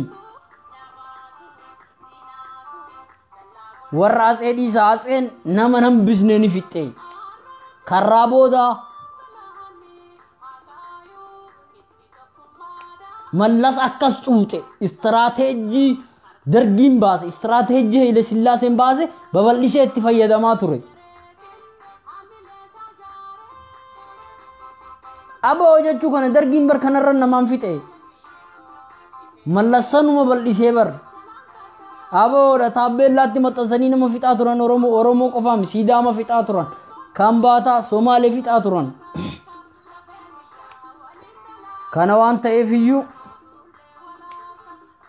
itti yaada qaamonni dhimmi ilaalu nama keenya iddoo hojii hundayyuu galchaa banaa yeroo kaan biloog gootu asam ariifadhu kaan iddoo buusi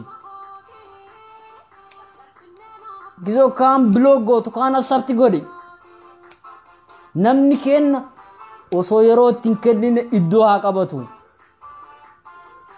ka hojjataa ta'uu danda'u biirootti ka waraana ta'uu danda'u gara hidhannotti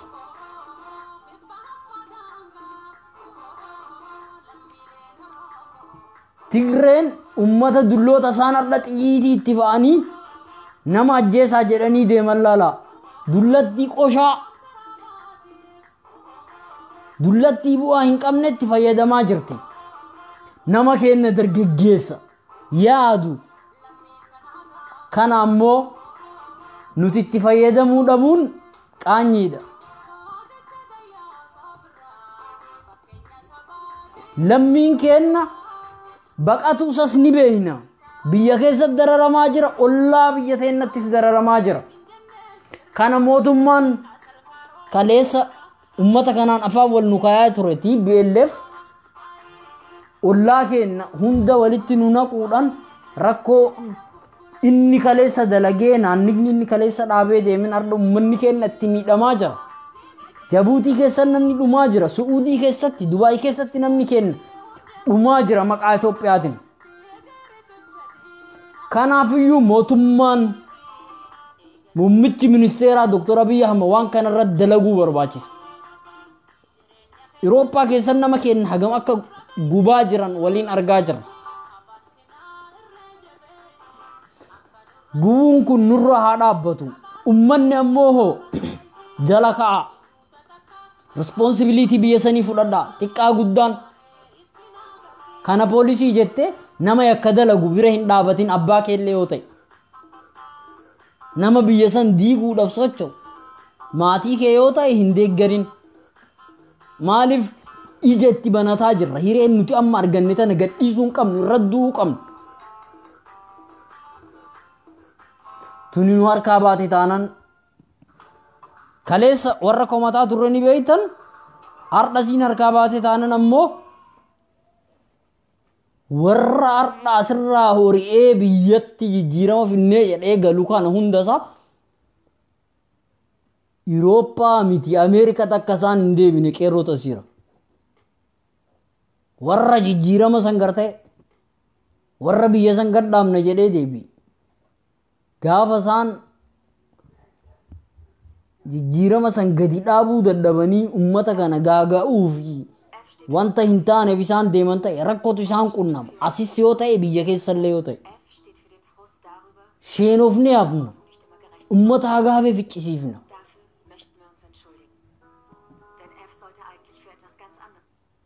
Kanaafiyyuu jijjiirama dhufe kana akka harkaan hin baane gara hundaan duuluu barbaachisa. Gara hundaan tabasaasuu dandeettu basaasuu irratti kabaratuu danda'u gara barnootatti barsiisan barsiisummaa isatti afaan guddisuu irratti afaan biyyi tokko ka guddattu afaan qabeenyaan ikoonoomii biyya saniitiin wanta hundaanuu ol ka'uu qabna. Nu maajoritii biyya saniiti kana beekuun nu barbaachisa. Uummanni keenya Finfinnee magaala gurguddoo hundatti galuu nu barbaachisa. Oromoon akka jirtuun paarlamaa seenuu barbaachisa. Namni barate miseensi paarlamaadhaa Oromoo ta'uu qaba. Alan tattaayinaa warroonni ammoo qaama kan harkaa qabdan ummata duran dhaabbatina banaa karaa warra expert ta'e kana hundasaa blog godhaa kana siin asabti godhaa. Keenyalleen ni beeyna waan kaleessa nurratti ta'amaa ture. Oromummaan Oromoo irratti guruppiin ijaaree wal nyaataa tura waan sas haxaawaa mataa kana dhiqaa keessaa. Muuxannoo kaleessa irraa waa baradhaa. Warri kaleessa gandaan wal ijaarte ka federaalaa godina saayiba isaa ilma abuyyaa isaa obboleessa isaa kaayu sunis keessa harka baasi. Yeroo sanii miti. Yeroo jijjiiramaati yeroo Oromooti. Waan ta'eef iyyuu ilmaan Oromoodhaa bakka jiranii aarsaa kafalan tanatti milkaa'uu qabaniin jedhaatii fayyaa ta'aa sheerii waliif godhaatii kanumaan isin geegessaa turtii gaarii isiniif ta'aatii torbaanii walitti deebinaa fayyaa ta'aa nagayetti.